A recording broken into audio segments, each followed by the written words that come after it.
Today we listen to Jesus' requests to Saint Faustina regarding the establishment of the Feast of Mercy to celebrate God's greatest attribute and for souls to turn from sin and obtain forgiveness. In paragraphs 49 and 50, we read, I desire that there be a feast of mercy. I want this image, which you will paint with a brush, to be solemnly blessed on the first Sunday after Easter. That Sunday is to be the Feast of Mercy. I desire that priests proclaim this great mercy of mine towards souls of sinners. Let the sinner not be afraid to approach me. The flames of mercy are burning me, clamoring to be spent. I want to pour them out upon these souls. Although there already was a feast of mercy, Jesus clarified the need for this feast. In paragraph 341, we read,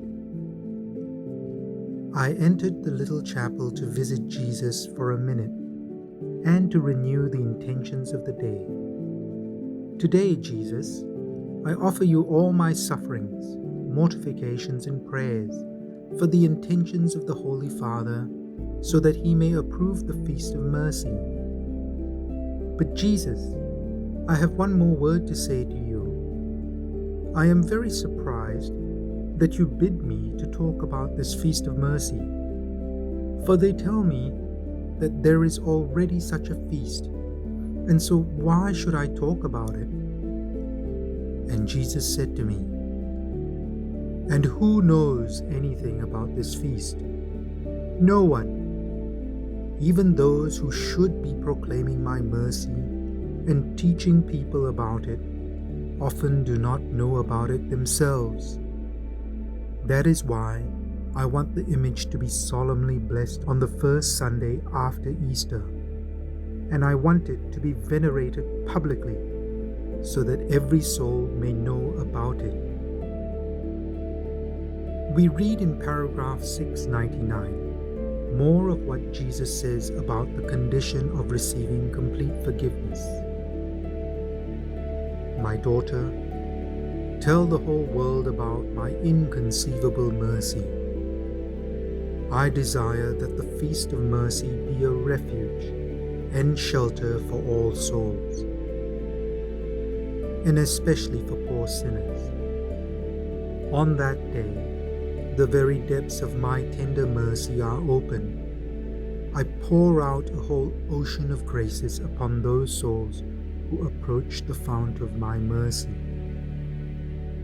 The soul that will go to confession and receive Holy Communion shall obtain complete forgiveness of sins and punishment. On that day, all the divine floodgates through which graces flow are opened. Let no soul fear to draw near to me, even though its sins be as scarlet. My mercy is so great that no mind, be it of man or of angel, will be able to fathom it throughout all eternity.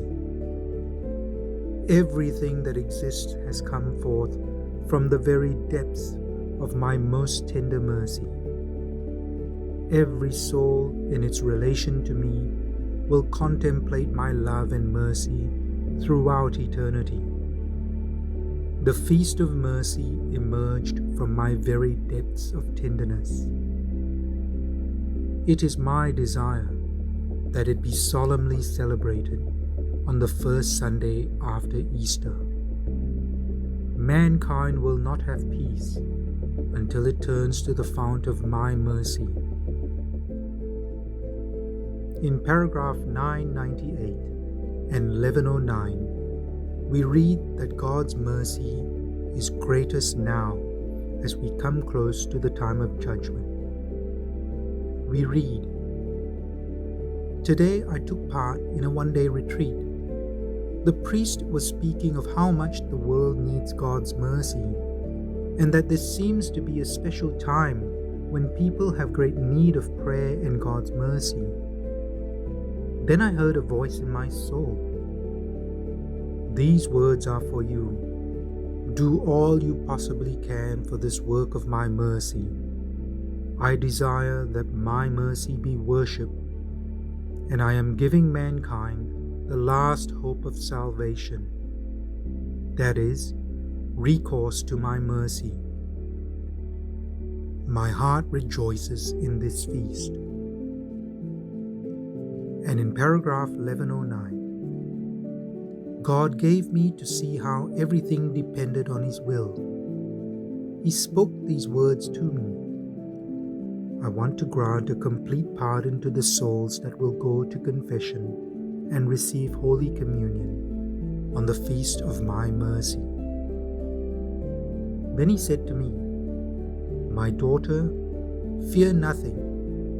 I am always with you, even if it seems to you that I am not. However, in paragraph 742, we are reminded that mere attendance at the Feast of Mercy is not sufficient for the Lord, and that we are also called to imitate Him in this attribute.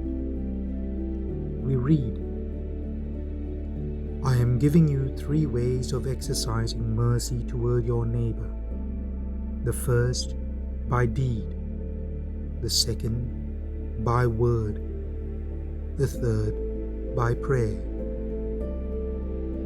In these 3 degrees is contained the fullness of mercy, and it is an unquestionable proof of love for me. By this means a soul glorifies and pays reverence to my mercy. Yes, the first Sunday after Easter is the Feast of Mercy, but there must also be acts of mercy, and I demand the worship of my mercy through the solemn celebration of the feast, and through the veneration of the image which is painted. By means of this image, I shall grant many graces to souls. It is to be a reminder of the demands of my mercy, because even the strongest faith is of no avail without works.